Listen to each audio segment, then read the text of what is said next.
experiences. Thank you, Sonia. Before we begin, well, actually, let me say first that today we're welcoming Dr. Edmund Adam, Postdoctoral Fellow at McMaster University, who will share findings from a research study on Black college to university transfer students' experiences.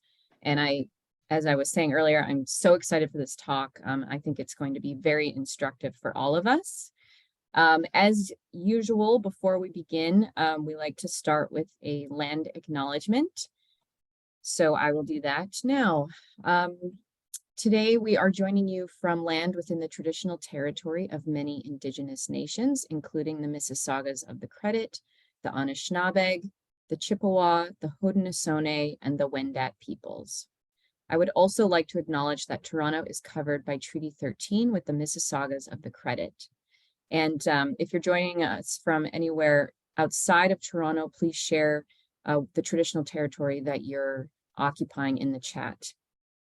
We also want to say that while land acknowledgement is important, work to reconcile with Indigenous communities must move beyond land acknowledgements. And as an organization focused on creating a seamless transfer system in Ontario, it is a priority for us to continue our work collaborating with Indigenous institutional partners and specifically consider how to make transfer work for Indigenous students who face additional barriers to post-secondary education and transfer as a result of the ongoing harms of colonization. All right, so with that, I'd like to introduce our speaker today. Dr. Adam, as I mentioned, is a postdoctoral fellow at the Department of Communication Studies and Media Arts at McMaster University. Dr. Adam is a comparative scholar whose research lies at the intersection of higher education studies, organizational studies, and the political economy of development. Dr. Adam is the holder of the IREG Observatory on Academic Ranking and Excellence Award for the most outstanding work on academic rankings in 2021. His research has appeared in the International Review of Sociology and International Journal of Educational Development. So I will turn it over to you, Dr. Adam. Welcome. We're so glad to have you today. Thank you, Meryl, for the lovely introduction and for the invitation to speak today. Also, I would like to thank UNCAT for bringing together this webinar series to talk about important set of topics. Hello, everyone. As you can see, the title of my speech today is a shaky rung on the ladder of upward mobility. The title reflects, in broad terms, our assessment of the experiences of Black transfer students at McMaster. The title also frames our assessment in a way that supports and challenges the idea of transfer pathways. And at the outset, I would like to note that the title should not by any means suggest that we are here trying somehow to deny or even minimize the importance of college to university pathways for social mobility. On the contrary, in fact, every individual on our research team sincerely believes that these transfer pathways can function as an important mechanism of social mobility and social justice. What I guess the case with these pathways is just like the case with all relatively new system-wide arrangements. They face some challenges that need to be addressed in order for these arrangements to achieve their full potential. And we hope that our research is a step in this direction. Also, I would like to note that the findings I'm here to share with you today, they come from our own supported research, layering and animating meaning led by Dr. Selina Modavan from McMaster. Our research uses interviews, semi-structured interviews, and digital storytelling. I'm here today, I'm going to focus on the interviews, and hopefully we can share with you our digital stories in the future. So this is the outline of my speech today. I'm going to give you some context, and then I'm going to share with you some findings from interviews with Black transfer students and also white transfer students. And if time permits, I'm going to share with you some of the recommendations we plan to include in our final report. So first thing first, the contexts. Our research uses micro-level analysis. And we hope that this kind of analysis would help us understand the experiences of a Black college to university transfer student at McMaster. And we help their understanding, of course, their experiences with transferring and settling at McMaster. And we hope that this understanding would help us to provide some advice or recommendations for the senior leadership to help them in their efforts to create a more equitable and more inclusive environment at the university. Although our research focuses on Black transfer students, but we decided to expand the scope of analysis by also including white transfer students. And the logic was that by adding this, by including white transfer students, we are going to add this comparative element that we hope that would ultimately help us to obtain a more nuanced picture of the unique challenges facing Black transfer students. And then we triangulated our analysis with data drawn from staff and faculty within the transfer ecosystem. The importance of our research and similar studies that follow the same approach, I mean, they bring macro level analysis. The importance of this kind of study is that they can help organizations to build consensus about the existence of a particular problem. Many organizational scholars and research in the past have shown that policies and practices aimed at racial equity, these policies and practices are often ineffective simply because there is little or no consensus about the problems they are meant to address. And that's why these policies and practices often they end up being perceived as a problem, not the solution, leading sometimes to little or no commitment at all, and sometimes to resistance, quiet resistance to these policies and practices.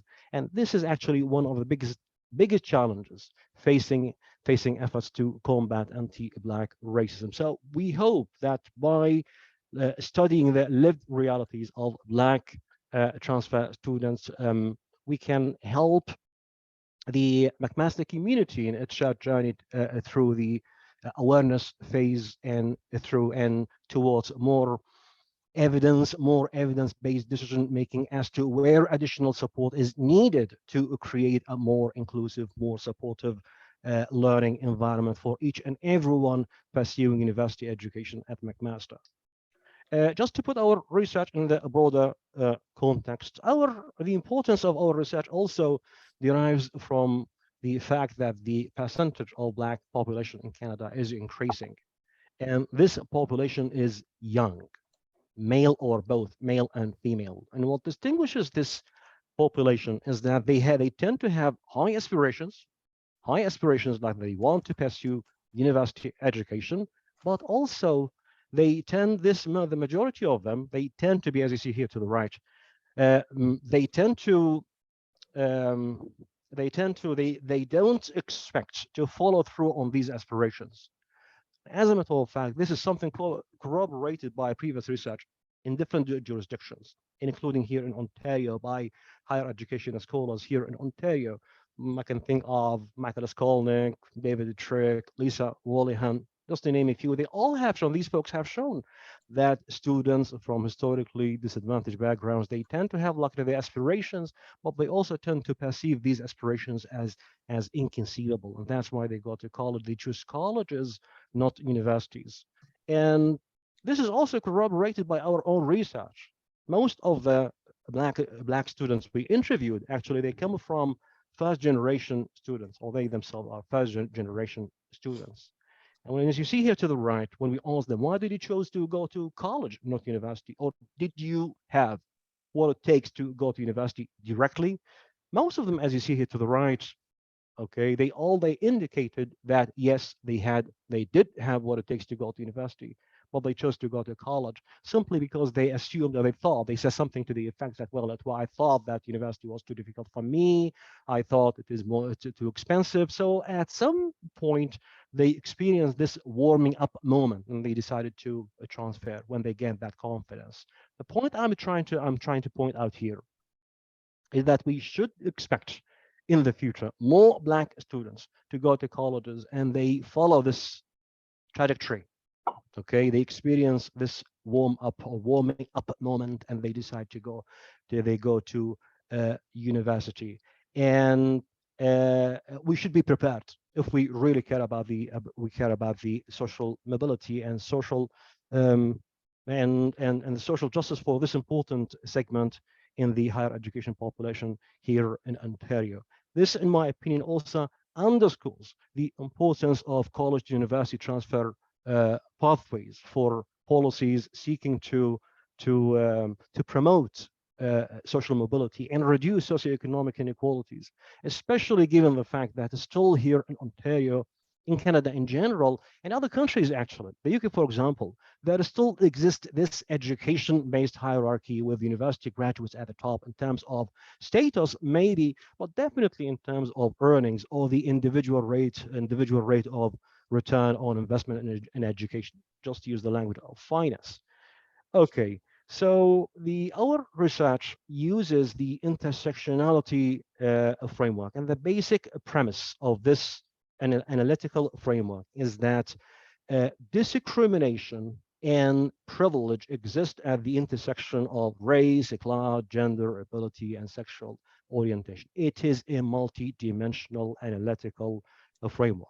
Okay, some findings from interviews with the Black students. The biggest challenge faced by the students we interviewed is a subtle kind of discrimination. We call it the racism of low expectation, which manifests itself in a variety of forms. One of them is gender bias discrimination. This is especially the case with female students in the scientific fields like engineering. So some students told us that, well, when they have, for example, group work, they are always assigned the easy tasks, sending emails, taking notes. And unfortunately, these practices are often encouraged by professors, male professors in particular. Like even when some students, they tell us that when I wanted to step out of my expected role and volunteer to help the professor also gives me like these not very challenging tasks. It also, the racism of low expectation also takes the form of gaslighting. And gaslighting is the process when someone tries to manipulate you by making you second doubt your abilities or second doubt your decisions. Let me give you some context. So we have in McMaster, they have this system when you transfer from college, especially on the social sciences, you need to take some foundational classes. Based on your performance, you could be placed in the fast track stream or the not very fast track stream. Okay, so based on your academic performance. So we have these students, when they come, they go to academic, they score high, okay, and they go to the academic advisor and they do to help them. But the academic advisor unfortunately tries very hard to dissuade them from that track, telling them things, for example, this is too difficult for you, the professor is too difficult, the content is very challenging, things like that. And so we have some students, actually, they trusted the academic advisor and they chose the other track, okay? And later, they realized that they have been misplaced. It causes them a lot, it prolongs the time they finish degree, and it's very frustrating because they thought that this is a missed opportunity. And here I would like to note a very important thing. The gaslighting or the racism of low expectations should not be conflated with the cooling out process. The cooling out, those who are familiar with the work of Burton and Flack would understand what I mean by the cooling out process. The cooling out process, very simply, it is a process in which the academic advisor tries to help struggling students to lower their expectations, to be more realistic, more reasonable, okay, and to come to terms with their own abilities. And they choose, like, the not very challenging track. Now, this is an entirely different thing, actually. And here are in our coming paper, actually, we make distinction between the two things. So both of them, actually, the cooling out process and the racism of low expectations, both are aimed at the same thing, which is tempering expectation. But the subject is different. The cooling out process is aimed at helping struggling students. This is the catchword, struggling students. But here we have high-performing students. Nonetheless, they get this treatment.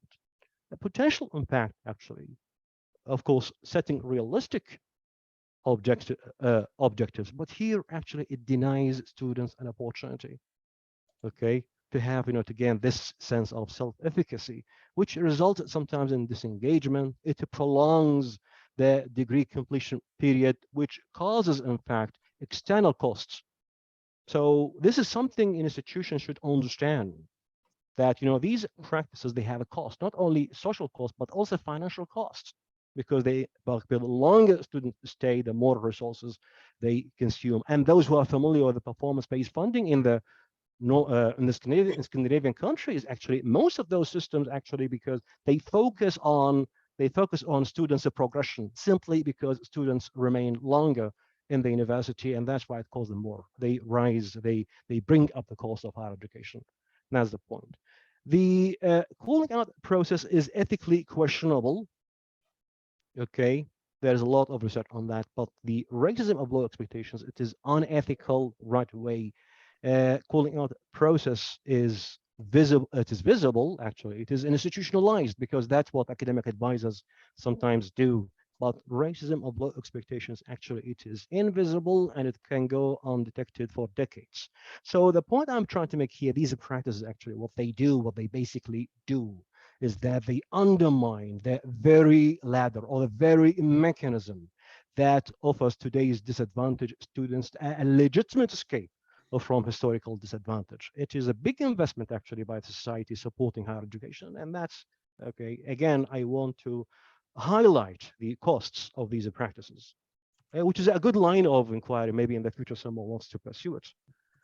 Another theme came up in the analysis is underrepresentation. Actually, a lot of students complain that they are not represented in the learning environment, especially in the transfer ecosystem, and which is something, actually, it is not new finding.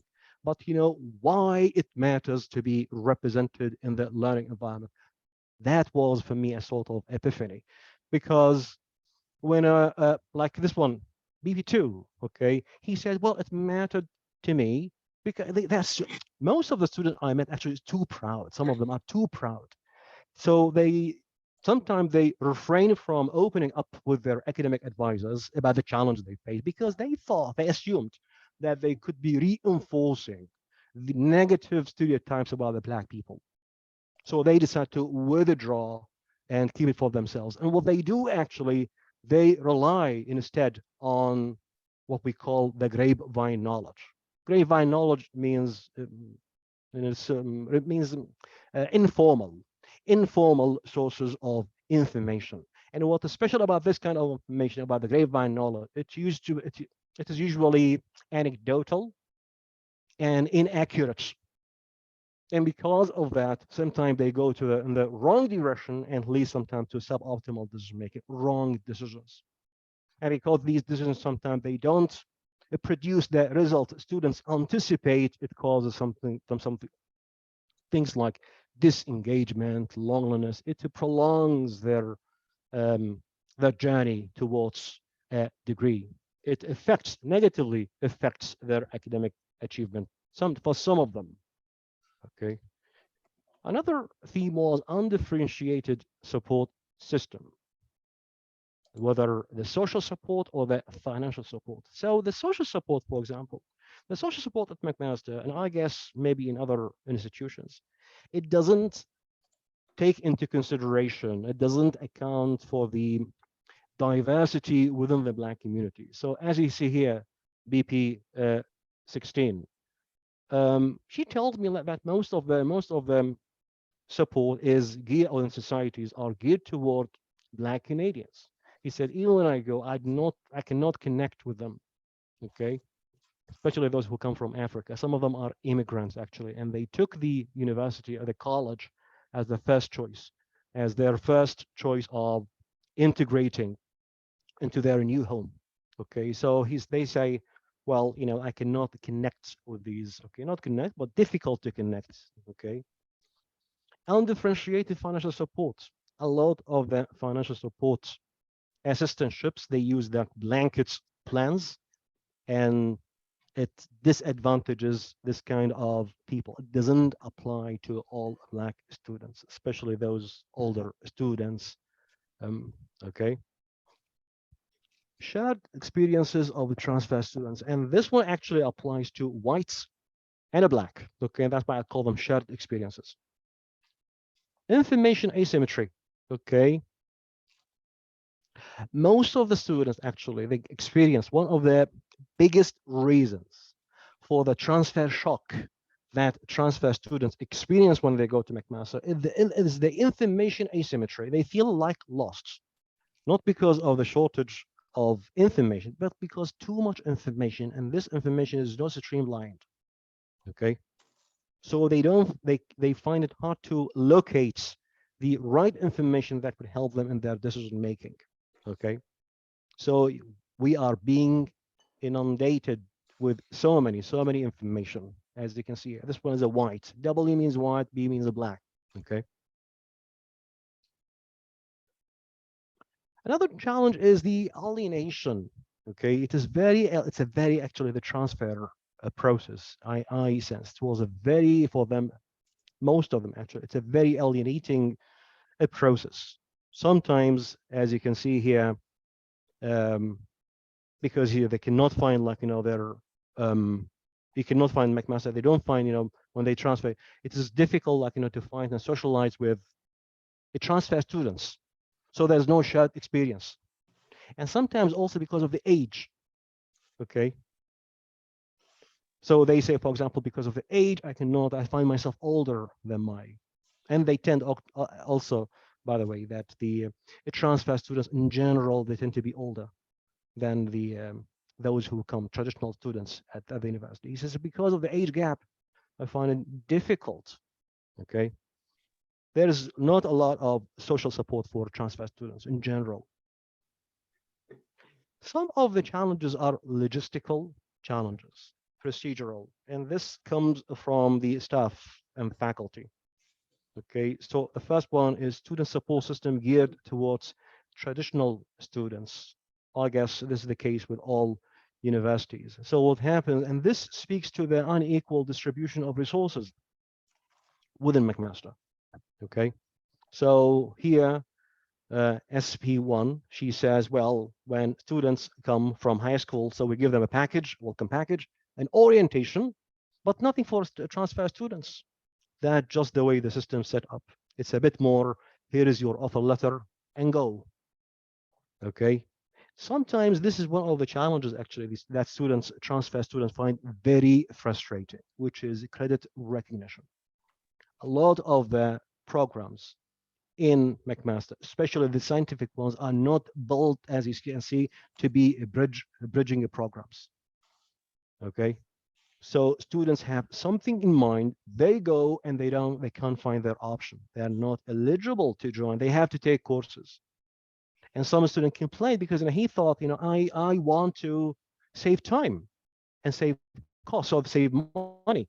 And they end up like spending more time and duplication because they have to take also other foundational classes to be able that they give them some credit or something, or make them qualified according to the university rules, qualified for certain programs. It is very frustrating and very disheartening experience. Okay, do we have time? We do. Yes, Okay. yes, you can go until 12:45 or a little after. Okay. Okay, so this is a comparative view of the experiences. One way I kept a tally of the things students mentioned, and one way to interpret this chart is that all students, all transfer students, they experience transfer shock. But how this transfer shock is experienced actually differs significantly across race and gender and I guess age. If you see here the black students, wherever you look, which okay, whatever metric you look at, you see they score higher than whites. Here you see it's very obvious that white students here, okay, you see they score high on logistical challenges, alienation, information asymmetry, and some of them on undifferentiated support. This is some of we had some 2 or 3. We have some female from LGBTQ community. Actually, they say the same thing. They don't find like the social support they expect at McMaster. Also, when all of them, as a matter of fact, they give a lot. This is something I have to mention. They give a lot of credit to colleges. in terms of information, the supply of information, and also the social support. Okay, it is always timely, always easy to access information, and always the academic advisor always very, and professors always close to them. This is something I have to mention. Okay. So some of the recommendations, we thought that one way to address the recommendations, one way to address the issues I just mentioned. We divided the recommendations, as you can see, to two parts. Some of them are aimed at specifically at Black trans fat students. One of them is engaging in ongoing ethical deliberation. Okay, and this one actually a long term. A lot of organizational scholars are studying racial, the case of anti-Black racism or racism against other racialized groups. They believe that one of the weaknesses of those procedures and policies is that what they call short-termism, band-aid solutions. Okay, and they refer to something they call it ethical deliberation. Ethical deliberation is different from the training, the diversity, and inclusion training.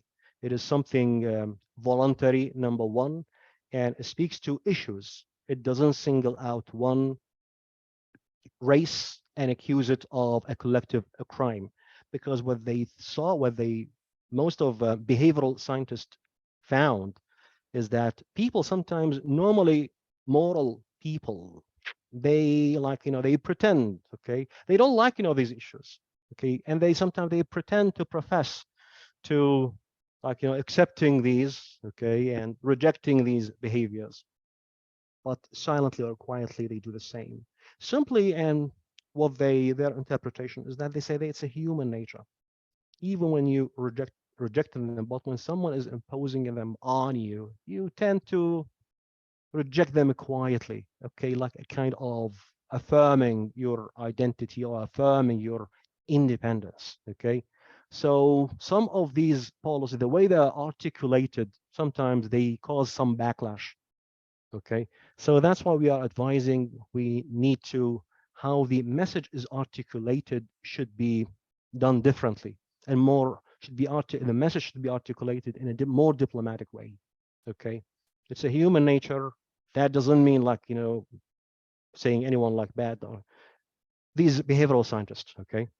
So, and one thing I would like to tell you about the recommendations we gave here, okay, all of them are grounded in research, behavioral science, longitudinal science, and organizational science. Maybe in the future you can take a look at these, okay? So that's why we call this recommendation, call out the villain, but don't be one, okay? And we also thought that we can mitigate the transfer shock by increasing representation. And here we recommended that hiring the transfer students, okay? I mean, within the transfer, as within the support as support staff, hiring students who themselves were transfer students. And actually, I met those people who graduated from McMaster, and they had brilliant ideas.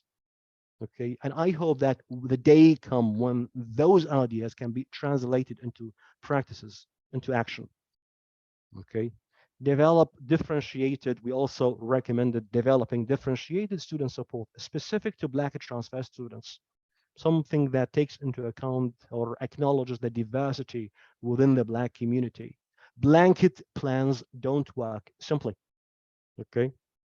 And also some of the recommendations are capacity building recommendations. Like, for example, create a culture of performance-based accountability. And here I don't mean like developing KPIs, numerical, but what we mean here, we want universities to invest in data, establishing and developing database that could help tracking these students, and also a kind of qualitative metrics that could tell us anything, like using the performance-based accountable system as a kind of diagnostic mechanism. okay? Not a punitive mechanism aimed at penalizing to penalize the staff. No, just to diagnose weaknesses, okay? That could help us to highlight weaknesses to address them in the future, okay? So number one, establishing database. One of the biggest challenges, actually, it is everything. I don't quite understand why universities, like, they're very secretive, okay? I wanted any kind of data. I don't know, they didn't give us access, actually. But, I really doubt if they have such data, like, how many people come, how many people graduate, how long does it take them, okay? And some, like, some more details about, like, the background or something like this, okay? So create a culture of performance-based accountability. That's number one, including developing databases. Deliver greater transparency about pathways, okay? It is very unethical, actually, like when someone transfers and then he gets the surprise, okay, that he cannot pursue this line of this field of knowledge, okay? Students find it very frustrating. They feel like, they have been cheated, honestly, okay? And also, we recommended also utilizing developmental advising. The academic advising, it is more reactive, okay? There is approach, okay, called developmental advising that has certain features. And a lot of research, it is conducive to more success, whether for transfer students or traditional students in general. And we recommended that is being used. This includes a lot of professional development for the academic for student staff, because they need to be trained. We advise that they need to be trained in the theory, practice, and philosophy of academic advising. I doubt that some of those people, they understand these things. So we hope that, and we think this is a very important, a critically important aspect need to be addressed in the transfer ecosystem. Okay, that's all, and thank you for listening. Great. Thank you so much, Dr. Adam. I'm sure a lot of people have questions, so I'm just going to open the floor now. I think also, if it's okay with everyone, we're going to stop recording so we can just have a more sort of intimate discussion following the presentation. But yeah, thank you so much. That was really, really great.